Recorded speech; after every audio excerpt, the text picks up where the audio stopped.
Hi everyone, this is Jessie from Horizon Technology. Everyone driven for so many years, and you know the car air conditioner can cool. So how much do you know about the components of car air conditioners? Today I will take you to understand the parts of it. Look at the screen.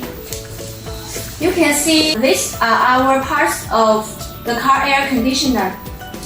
First one, it is compressor, and the second is condenser and fan.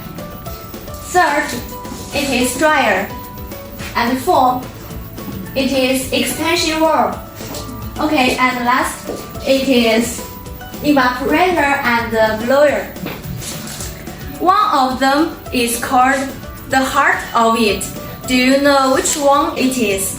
If you know, and you can leave the message in the comment section. Follow me to take you into the world of compressor.